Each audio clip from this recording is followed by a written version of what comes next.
আসসালামু আলাইকুম, আমি হাকিম রশিদ আছি আপনাদের সাথে। লক্ষ টাকার চেয়ে দামি আজকের এই ভিডিওটি। ওষুধটি সেবন করলে নিজেই বিরক্ত হয়ে যাবেন সহবাস করতে করতে, এতটাই পাওয়ারফুল আজকের এই ভিডিওটি। পৃথিবীতে একটিও মানুষ খুঁজে বের করতে পারবেন না যে সহবাস করতে পছন্দ করে না। লক্ষ লক্ষ টাকা দিয়েও অনেক স্ত্রীর মন জোগাইতে পারবেন না যদি আসল কাজে ভালো রেজাল্ট দিতে না পারেন। অনেক পুরুষ সহবাসে ভালো রেজাল্ট পেতে চায় কিন্তু পারে না।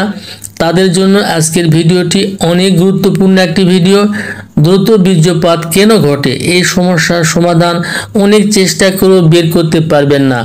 এটা জটিল একটি বিষয়, সংক্ষেপে একটা ধারণা দিব এবং কি করলে দ্রুত বীর্যপাতের সমস্যা থেকে চিরমুক্তি পাবেন আজকের ভিডিওটিতে প্র্যাকটিক্যাল দেখিয়ে দেব, বুঝিয়ে দেব। এবং ওষুধটি যদি সঠিক নিয়মে তৈরি করে সেবন করতে পারেন, নিজেকে বাহাদুর পুরুষ হিসাবে পরিচয় দিতে পারবেন। মেহরোগ এবং ধাতুক্ষয় রোগের কারণে লিঙ্গের ভেন টিস্যু দুর্বল হয়ে যায়, যার কারণে দ্রুত বীর্যপাতের সমস্যা তৈরি হয়। স্কিনের গাছটির মাধ্যমে আপনি চিরমুক্তি লাভ করতে পারবেন দ্রুত বীর্যপাতের সমস্যা থেকে। ওষুধটি তৈরি করা খুবই সহজ, গাছটি চেনাই কঠিন।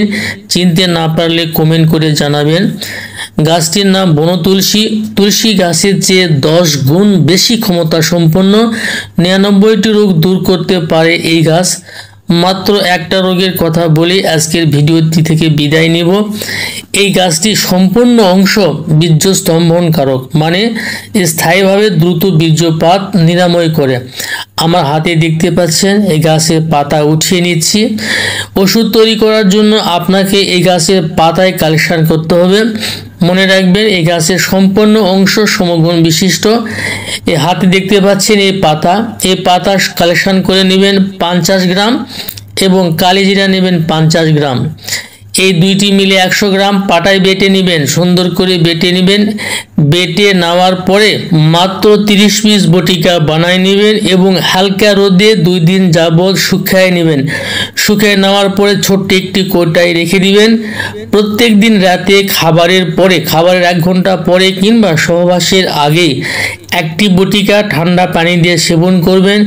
ইনশাল্লাহ আপনি বাহাদুর পুরুষ হতে পারবেন, মেহরোগ ধাতুক্ষয় রোগ দূর করতে পারবেন এবং দ্রুত বীর্যপাতকে আপনি বিদায় জানাতে পারবেন। আজকের ভিডিওটি এ পর্যন্তই। সবাই ভালো থাকবেন। আল্লাহ হাফেজ।